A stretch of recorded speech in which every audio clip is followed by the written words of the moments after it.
Voltamos a falar das propostas alternativas ao aumento do IOF. Houve críticas à ideia do ministro da Fazenda, Fernando Haddad, de se cobrar uma alíquota de 5% sobre investimentos atualmente isentos, como a letra de crédito do agronegócio. Por isso, quem conversa com a gente agora ao vivo é o presidente da Frente Parlamentar da Agropecuária, deputado Pedro Lupion. Deputado, boa noite. Mais uma vez, muito obrigado pela sua presença no nosso CNN Prime Time. A gente sabe, deputado, tudo que foi proposto pela equipe econômica tem que passar pelo Congresso Nacional. Então, a primeira pergunta, deputado, é absolutamente direta. Nesse esforço de melhorar as contas do governo, qual é a possibilidade de se aprovar essa mudança nos fundos isentos? Eu nem pergunto em relação apenas à FPA, mas do plenário, por exemplo. Boa noite. Boa noite, Márcio, boa noite a todos aí do estúdio. Veja, é mais um erro do governo, né? Primeiro, a crítica que nós fizemos em relação à taxação de IOF, o governo reflui e apresenta uma proposta alternativa que taxa completamente a essência, o cerne do Plano Safra, as LCAs, as LCIs do mercado imobiliário e também outras letras de crédito, outros títulos do agro. Isso é extremamente preocupante. Nós temos uma coalizão de frentes com mais de 30 frentes parlamentares e nós não vamos aceitar de jeito nenhum, do jeito que está, não tem como passar, não. Qual pode ser o impacto na produção agrícola se for retirada a isenção das LCAs? E nem digo também, complemento, não apenas na produção agrícola, mas no consumidor. O impacto é direto, né? O impacto vai ser repassado. Nós estamos falando em 5% na letra de crédito do agronegócio, que é o que dá o lastro para o Plano Safra. Para você ter uma ideia, no ano passado, ou até meados desse ano, nós tivemos em torno de 700 bilhões de reais de negociação desse título. Se nós colocarmos nos 5% sobre os rendimentos, isso vai perder completamente a atratividade e as alternativas que nós estamos buscando de financiamento do agronegócio acabam ficando cada dia mais escassas. Primeiro o governo taxa o FIAGRO, depois o governo ameaça taxar a IOF, né, taxar os impostos de operações financeiras. Lá atrás, na MP 1227, tentou evitar o aproveitamento de créditos de exportação, e agora apresenta essa medida em relação à letra de crédito do agronegócio ou da agropecuária.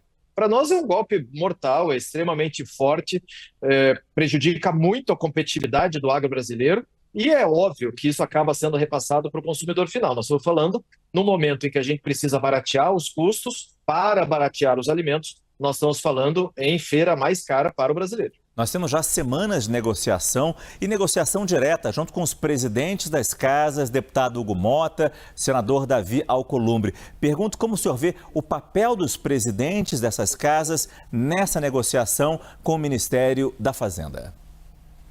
Veja, eu acho que é um erro muito formal nessas negociações. Em momento algum eu vi o ministro Fernando Haddad ou alguém do governo falar em corte de gastos, em diminuir o tamanho da máquina, em diminuir o tamanho do Estado, em parar de gastar tanto com medidas eleitoreiras como tem feito. Isso, infelizmente, impede qualquer negociação.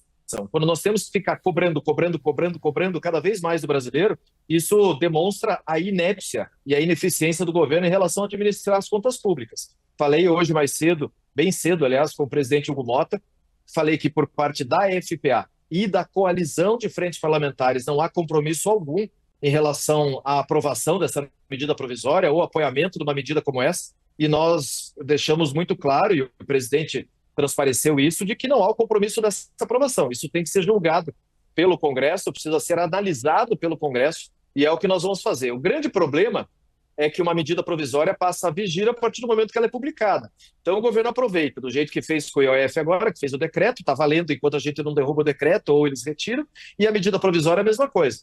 Vai ficar valendo enquanto ela for publicada até a hora que ela seja analisada pelo Congresso. Mas, repito, é um golpe muito forte para o consumidor brasileiro, para o produtor rural brasileiro, no momento em que a gente precisa manter competitividade e a planilha de custos da lavoura, da produção, está extremamente débil, vamos dizer assim, delicada em relação ao patamar e a comparação entre custo e lucro, e a gente tem uma dificuldade enorme na rentabilidade dos produtores. Então, óbvio que isso vai acabar sendo repassado e é uma preocupação muito grande. O senhor escreveu nas redes sociais e falou agora de como o governo não fala em cortar gastos. O próprio ministro Haddad, ontem à noite, ele chegou a levantar os problemas como Fundeb, BCP, emendas parlamentares, mas realmente não falou qual seria a solução para esses problemas.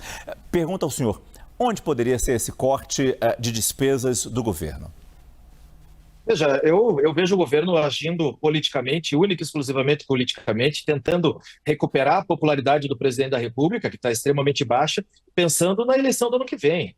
Todas essas Ah, benesses geradas, benefícios, isenções e tudo isso que está acontecendo para o mercado comum tem custado muito para o governo. Ao mesmo tempo que o governo fala em enfrentar um déficit primário e tentar equilibrar as contas públicas, a gente alerta isso o tempo todo, o governo está lá, falando em aumento de categorias, ah. falando em supersalários, falando em buscar novos cargos dentro da União, e isso a gente não pode aceitar de jeito nenhum. Precisa haver um corte na carne, precisa haver uma iniciativa do próprio governo que gasta mal, gasta errado, aumenta os juros, causa a inflação que nós estamos vivendo e agora quer que a gente, de novo, o setor produtivo, de novo, pague a conta. Só lembrando, Márcio, o setor produtivo que é responsável pela balança comercial brasileira, que é responsável por mais de 30% dos postos de trabalho gerados no país e que é responsável por praticamente 25% do PIB. É uma falta de respeito sem tamanho. Deputado Pedro Lupion, presidente da Frente Parlamentar da Agropecuária. Muito obrigado pela sua entrevista no nosso CNN Prime Time mais uma vez. Boa noite, deputado. Eu que agradeço, boa noite e que tenhamos tempos melhores pela frente.